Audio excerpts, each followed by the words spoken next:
It's just mental, isn't it? A football game. Out of control. Guys with masks on and all sorts. Around 7,500 Celtic fans were in the away end. The maximum 20% allocation allowed. But trouble flared before and after the match. Didn't realise before. That's interesting. Some were filmed forcing turnstiles while the Broomloan stand, that's the Celtic end, suffered serious damage. Seats broken. Oh dear. Tiles ripped from walls. Offensive graffiti ensured injured. Let's head to the phone lines now. And Graham. Well, Graham's a Celtic supporter. He was at Ibrox yesterday. Graham, very good morning. Morning, Graham. Morning. Graham, looking back on it, mate, it was it wasn't Celtic's best, but somehow got over the line. No, I think Celtic were really poor yesterday, and that's what's probably at the end of the game. Obviously, you're in there at 10:30 yesterday morning, so you're in there 2.5 hours before the game. Then obviously win the game, and people spilled onto the pitch, but it wasn't toxic at that point. It was obviously, I think, as you see, at the Kilmarnock game as well, Celtic fans on the pitch, I think it was Rangers and Aberdeen, exactly the same. Like, these things are happening in Scottish football, so where's the security at those points? Like, Graham, I was going to say, who we blaming here? Is it the police are just letting the stewards get on with it and then they'll mop up, or have the police got to take a firmer action here? I'm not sure, like, who pays for what in Scottish football for the security wise, but you know both sections at that point. One team has to win at penalties, so why is both sections security not covering the both sets of fans at that point? I know you're not able to cover the full ground, but you've got two big sections there. Obviously the Rangers section where the fans obviously sing the ultras, and you've got the Celtic section. Yeah. That's the 2 points of the pitch that should have been covered. Then I go with that. At the pitch. Yep.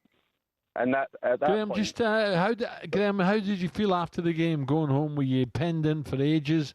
Was there any hassle outside, or was it everyone just talking about it and just got themselves home safely?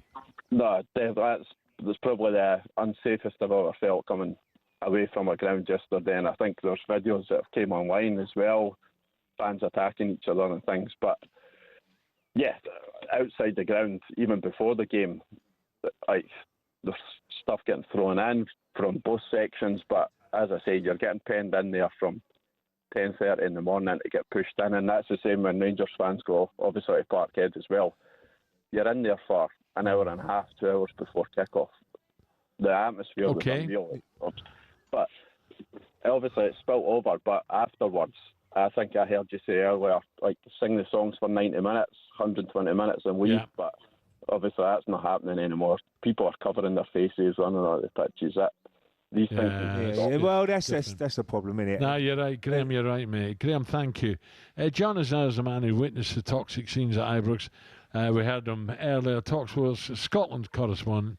David Tanner's with us. David, very good morning. Morning, David. Good morning, fellas. David, I think I'll let you sum up, David. I was travelling down. I was listening to the radio. I was telling the wife, "Shut up, let me listen." She wasn't. There was nearly trouble in the car as well coming down. Honestly, I'm like, "Shut up, let me listen." And then at the end, of course, oh dear, what was going on there, David? What's happened? Well, there is a problem in Scottish football, and, well, actually, let me correct myself. There is a problem at Rangers and Celtic. This is not a Scottish football problem today. This is a Rangers and Celtic difficulty. There are two sets of supporters now. There are the traditional supporters, and then there's this younger group of so-called ultras. They're called the Green Brigade at Celtic, and they're called the Union Bears at Rangers, and that's where the problem is. So, the behaviour of these ultras has been awful for many years now. The clubs have been struggling to cope with it, but now they need to take action and shut it down because it's out of control. I heard the supporter on a few moments ago there saying, yeah, there was an incident at Kilmarnock when the Celtic fans all piled on. It wasn't the Celtic fans, it was the ultras, because they're out of control. They do what they want, where they want, when they want. They're difficult to police. They are difficult to understand a lot of the time, and the clubs have tried to look the other way when there's been offensive banners and all the rest of it. It needs to end now.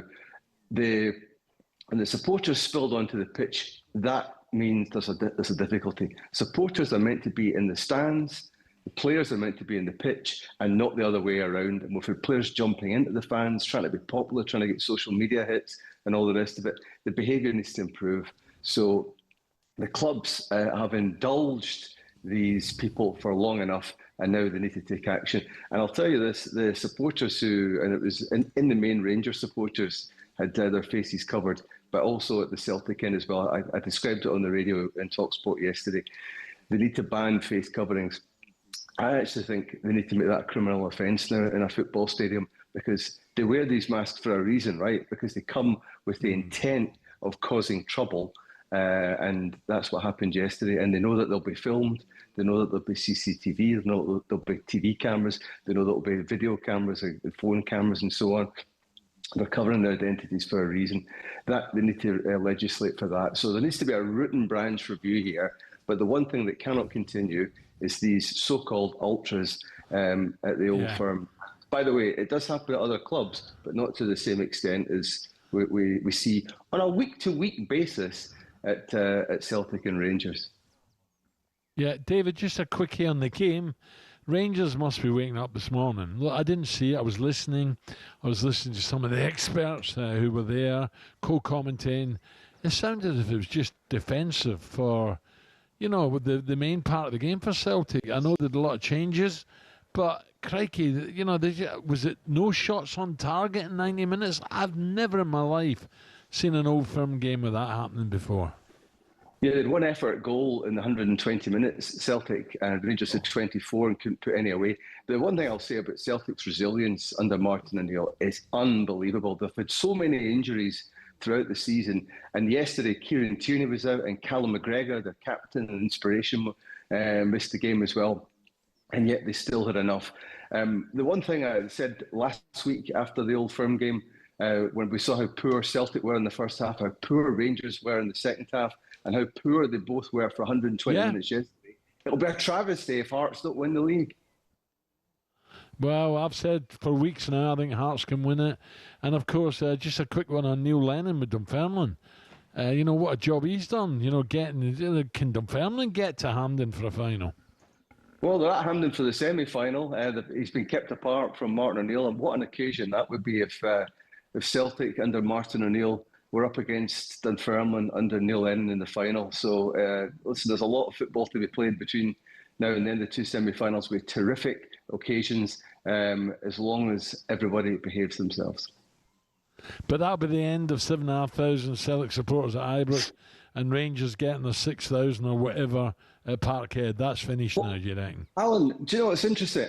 I would be happy if there were no away fans at Old Firm games, because the behaviour has been poor in the wider sense for a long time, in and outside the grounds.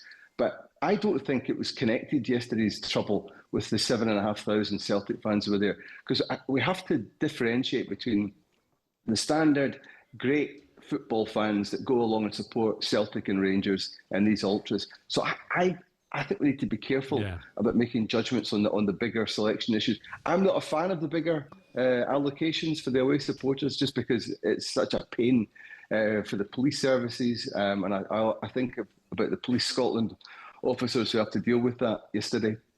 But certainly, I would certainly be tackling the smaller group of so-called ultras before I start thinking about punishing the bigger groups of supporters. Yeah.